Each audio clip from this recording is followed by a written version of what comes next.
There's a pretty one, Ulysses.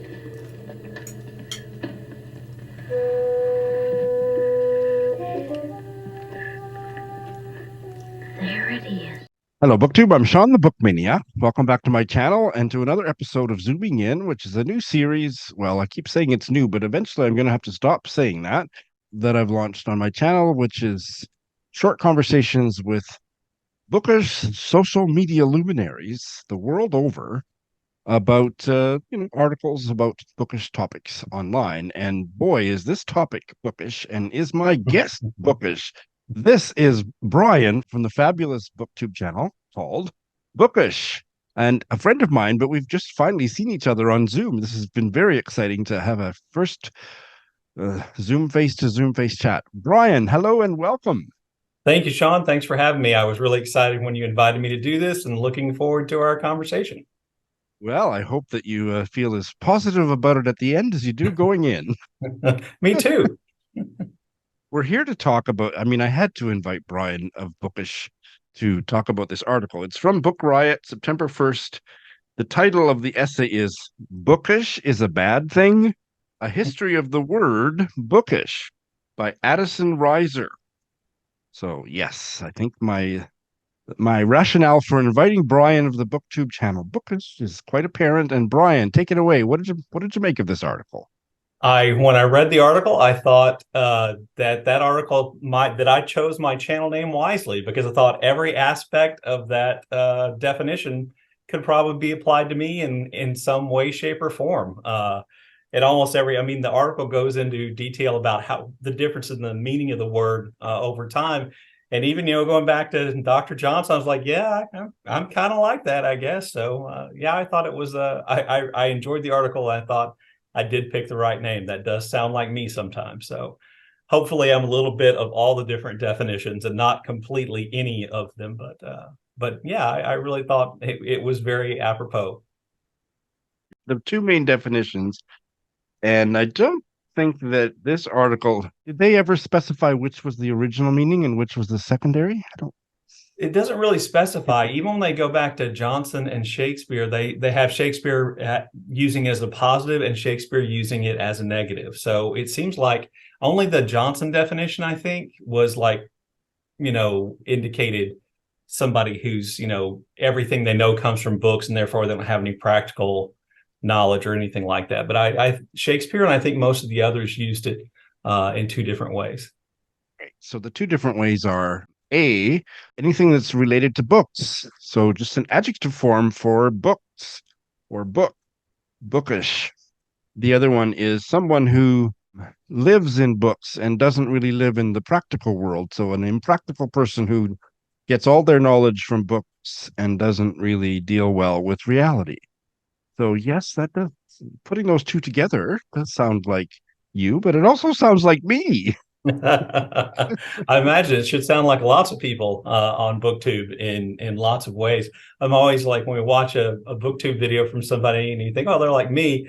And then you find out they're like, out there building a 57 Chevy in their garage or something. Like, oh, they're not like me. That's right. You find out they have all this practical knowledge too. It's always a bit of a surprise to me. Absolutely. What I thought of when I read this article is I know people who love to read, but they also have other interests, and they're not necessarily interested in spending an afternoon in a bookstore. And it's like, what's wrong with you people? You like to read. Why are we talking about this or that or the other thing? I just want to talk about books. Right. So in that sense, I am bookish in the quote unquote bad way. But I think it's probably the meaning that the pejorative meaning was created by people who aren't readers, I'm sure. Yeah, perhaps. I feel like, living in Texas and growing up where I grew up and the time I grew up, I do a good job of masking that aspect of my bookishness that perhaps impractical lives too much in books part, because, to avoid getting beaten up or being in fights or the object of ridicule, I pretty much growing up had to kind of not talk to people about books. And that really carried over to when I became an adult. I was listening to somebody's video the other day And they were talking about, people know they like to read, so they're always like want to talk to you about the latest bestseller or, the big thrill book. And I'm like, I have no interest in those. Like, person was like, I don't have any interest in those books, so I don't read them. And I'm the same way. So even in a conversation about books, oftentimes I find myself like going, oh, I've never read that. And the other person then, essentially questioning the idea that I call myself a reader because I haven't read the book that everybody's reading. I'm like, well, I'm probably avoiding that book. Oh In my some God, I way. relate to that so much because here I am. I'm for the last year and a half, I've been living in my hometown, a small Canadian city, Saskatoon, and I have yet to find a kindred spirit here, like somebody who's bookish in the way that I am. And I even went on a social media website and felt like such a loser to put out a little personal ad looking for bookish friends. And the Right. only bite I got was from somebody who read the kind of books you're referring to, Right. Yeah. bestsellers or romances or westerns or whatever, commercial fiction. And I just thought, that's not my kind of bookish. I still don't think we would really get along because we'd have nothing Right. really in common. Yeah. So, like, I just avoid talking about books in real life. I probably haven't had 4 conversations in the last 10 years with somebody about books in real life who didn't live in my house. And I subject my wife and my son to it sometimes because they live here and they're a captive audience.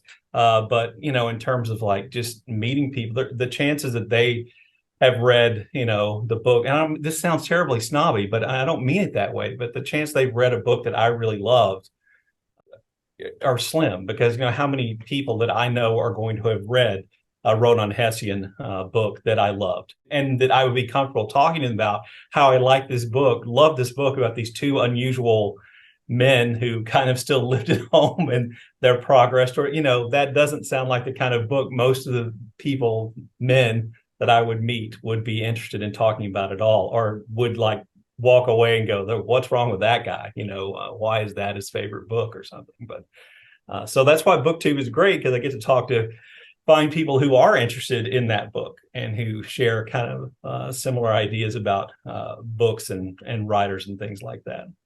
What you just said makes me want to circle back and tie a bow around my little anecdote about putting out a personal ad on local social media, because the woman wrote a message and said, "So what are you reading these days?" And I wrote back, "Oh, I'm reading a biography of the Queen Mother, and I'm reading a translated novel from Argentina, and I'm reading a transgender novel."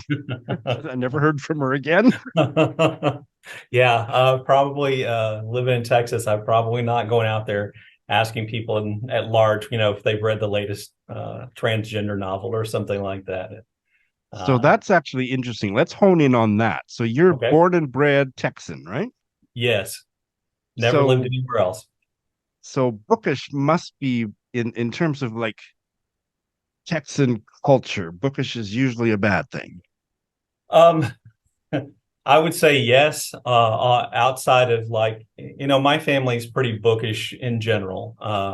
But outside of that, my my dad was a very bookish man. He read, loved history, but he also had a lot of really practical skills. And it wasn't that he was trying to like keep me from being bookish, but he wanted me to like know how to do things too. So despite my bookish nature, I do, attack home repair problems on my own with a certain amount of confidence that I can at least get it done so that, something works, or, I have practical skills like that. He taught me things like change the oil in a car. And, so I don't mind attacking problems that come up with with the home, the vehicle, things like that, or making basic things.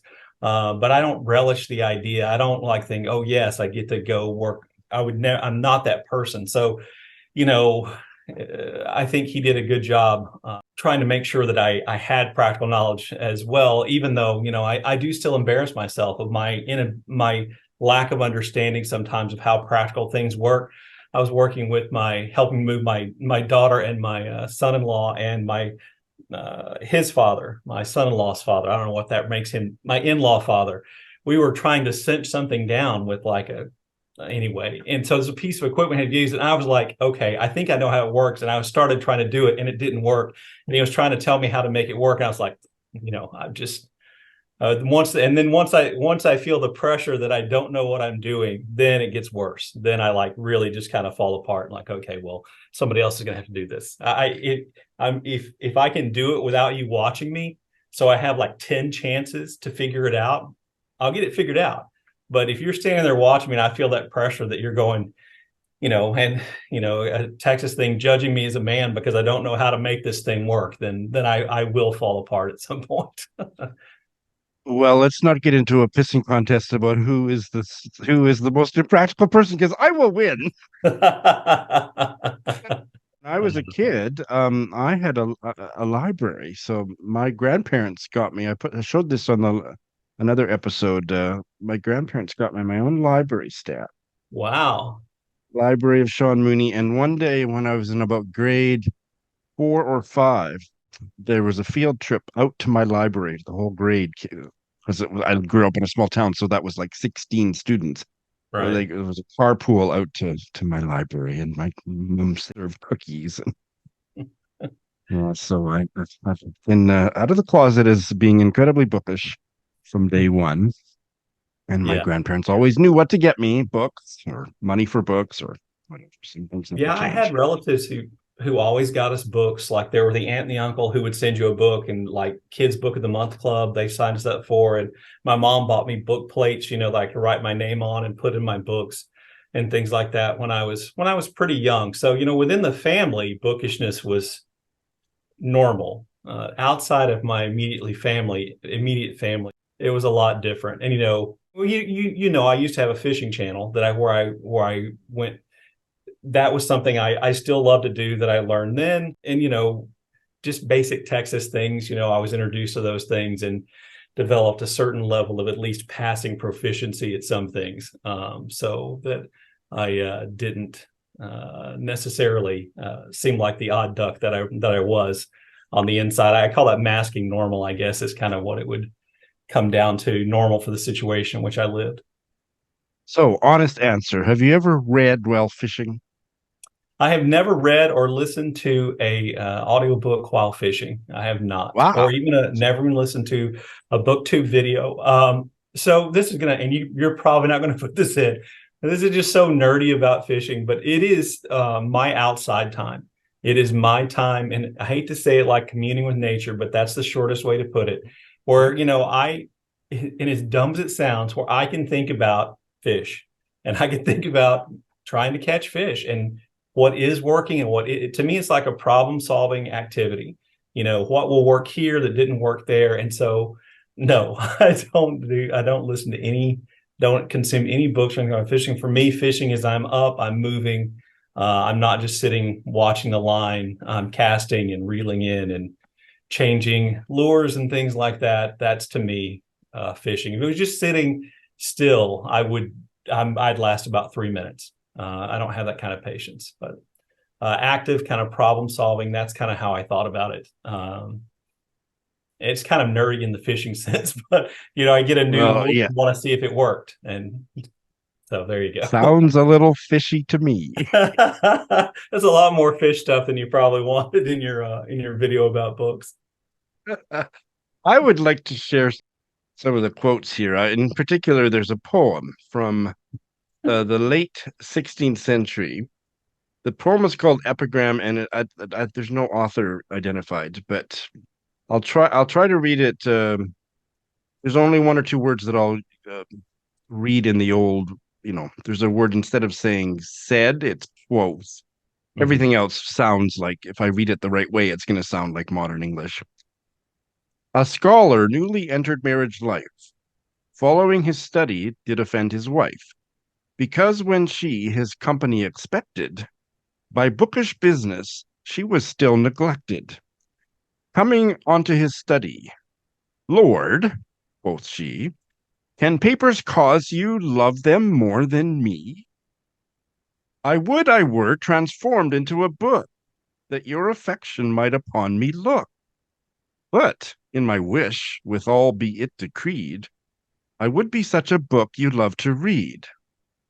Husband, quoth she, which book's form should I take? Mary, said he, 'twere best an almanac, The reason wherefore I do wish thee so is every year we have a new, you know. Now, if that needs to be spelled out, it means he'd get a new wife or a new almanac every year. And I thought that was really quite clever. I thought that was very funny. I got a good joke out of it. And then the one that uses it's much, much shorter, that uses the positive form of bookish. It's not a verse, I don't think. It's just from a letter. A woman wrote of her brother, though some blamed him for being too bookish during his weakness, he answered, "Should reading impair my health? I am sure it refreshes my soul." That's pretty perfect. I think There it is in a how I feel nutshell. about it. I mean, as readers, we spend a lot of time being sedentary, which, isn't good for your health, but I'll take it. I'll take it all the time because of the second part of that. It's just one of those things that is an essential part of my life, I think. So, a little less activity and a little more reading is perfectly fine with me. Well, in spite of that momentary disappointment I got about you not reading while fishing, I think you do come by your channel name honestly, Brian. And I hope thanks so. so much for this really fun chat. Thank you, Sean. I really appreciate you inviting me.